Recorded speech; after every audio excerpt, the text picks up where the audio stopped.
J'ai le plaisir de vous présenter une nouvelle formation vidéo sur les nouvelles versions EBP Compta Pro 2019. L'objectif de cette formation est de bien vous apprendre à créer votre dossier. Nous verrons ensuite comment effectivement bien créer toutes les données de base, notamment l'initialisation de votre plan comptable. Donc nous verrons comment bien créer tous les comptes des différentes classes à travers différents exemples concrets. Nous verrons ensuite toutes les formes de saisie et ensuite, suite à la saisie, nous verrons tous les traitements comptables que vous propose EBP. Nous verrons également tous les traitements extra comptables, je pense notamment à l'analytique, par exemple tout ce qui est les échéanciers notamment, et nous verrons ensuite après effectivement toutes les éditions que va vous proposer EBP Compta Pro 2019 pour bien analyser votre activité comptable, et nous terminerons par la clôture. Le premier tutoriel que je vous propose sur cette nouvelle formation vidéo est la création de votre dossier. Lorsque vous lancez donc pour la première fois EBP Compta Pro 2019, vous avez ce qu'on appelle un écran d'accueil où vous avez ici, vous voyez l'option créer un nouveau dossier. Donc c'est ce que nous allons faire. Nous allons donc nous laisser guider par l'assistant. Alors je précise également que cette formation vidéo est valable pour tous les utilisateurs qui auront EBP Compta classique 2019. La grosse différence effectivement est tout le module analytique que on n'a pas en version classique. Là, je viens de cliquer sur l'assistant, je vais me laisser guider, je continue, je fais suivant. Ici, donc, il a détecté, je dirais, les versions de BP dont je dispose. Alors, je vous invite, si vous avez par exemple tout le pack EBP Compta, EBP Gestion Commerciale et EBP Paye, à tout installer dans un premier temps. Et même si vous utilisez par exemple la GESCOM et la Paye plus tard, c'est pas grave. Il vaut mieux le faire. Pourquoi? Parce que si vous ne l'installez que la compta dans un premier temps et que 2 mois après, vous voulez utiliser la paye, c'est un peu plus compliqué pour lier les dossiers. Alors que si vous installez tout au début, en fait, vous allez donc les lier dès le début. Après, c'est pas grave si vous l'utilisez quelques mois plus tard, mais je vous conseille vivement de le faire dès le départ. Voilà, alors moi là je vais pas le cocher, pourquoi? Parce que pour le tutoriel ça prend un peu plus de temps puisqu'après il va mettre à jour les dossiers. Donc là moi volontairement je vais laisser que la compta. Je fais suivant.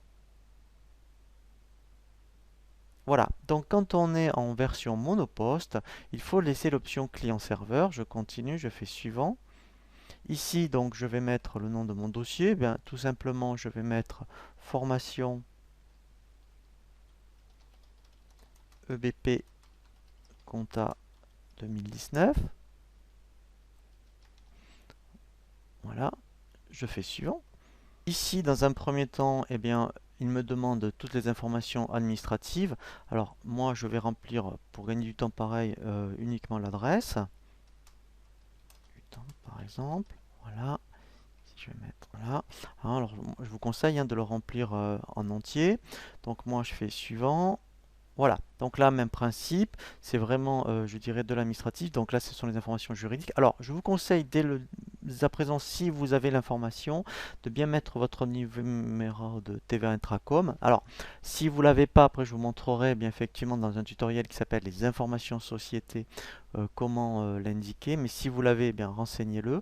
Ensuite, pour la TVA, donc ici, alors je vais commencer à en parler un petit peu. Ici, en fait, effectivement, on a plusieurs régimes. Alors, le débit, c'est quand on est au négoce, donc quand on achète et on vend de la marchandise, on est au débit. Les encaissements, c'est quand on est en prestation de service. Et mix, c'est quand on fait les deux. Donc, un revendeur informatique, par exemple, si 90% de son chiffre, il est sur la vente de matériel, de logiciel, par exemple, il va dire au débit, et on verra que, alors, voilà, et s'il fait de la formation, on dira mixte. Pourquoi? Parce que quand on saisira je dirais des factures de formation, sur la formation, la TVA sera mixte. Voilà, donc pour l'instant, je vais laisser au débit pour faire simple. Donc là, il faudra bien indiquer votre numéro SIRET et votre code APE. Alors, moi ici, je le décoche volontairement parce que ça prend du temps sinon sur le tutoriel. Donc moi je vous conseille de laisser cocher, c'est quand on crée des clients et des fournisseurs. Dès que vous avez tapé le code postal, il va mettre effectivement le département. Voilà, donc là je fais suivant. Voilà, alors ça c'est le plus important. Ici ce sont les dates d'exercice. Donc si vous êtes sur une activité 2018, que vous êtes en création, par exemple si vous étiez au 1er janvier 31/12, vous laissez ici, cet exercice. Si vous êtes, ben là par exemple on est au mois de septembre, vous êtes en début d'activité 1er septembre. Ici, vous mettrez 1er septembre 2018 et lui va gérer jusqu'à 2019. Alors c'est très important de bien mettre les dates d'exercice parce que si malheureusement après on se trompe, eh bien on ne peut plus modifier, c'est irréversible. Donc après il faut supprimer le dossier et le refaire. Voilà. Et après, vous verrez, en fait, voilà, il va vous donner après la main sur N+1 par défaut. Donc après, le plan comptable, ce sera celui de base. Et là, très important, ici, moi, je vous conseille de le cocher. Ce qu'on appelle les comptes de tiers en auxiliaire. Alors, c'est un terme comptable. Les auxiliaires, c'est quoi? Ce sont les clients et fournisseurs. Maintenant, enfin depuis même la version 2018, il le gère à part. Donc moi, je vous conseille de l'utiliser parce qu'après, on a des éditions spécifiques et même en saisie, c'est beaucoup plus confortable que de tout mettre dans le plan comptable principal. Ensuite, donc là, je vous conseille de laisser par défaut. On verra justement ce que c'est les enregistrements automatiques d'écriture. Donc, je continue, suivant. Voilà, et là, ce sont des fonctionnalités qu'on peut cocher ou décocher à tout moment. Donc, au départ, eh bien, en fait, quand on prend le produit en main, pour pas s'alourdir en fonction au début, par exemple, je vous conseille de décocher analytique. Voilà, après, ça c'est pareil, moi je vais le laisser cocher parce que là effectivement c'est important pour je dirais les tutoriels, mais si vous ne faites que de la saisie en fait on va dire journal, vous pouvez le décocher parce qu'en fait il va ici après enlever certaines options de saisie.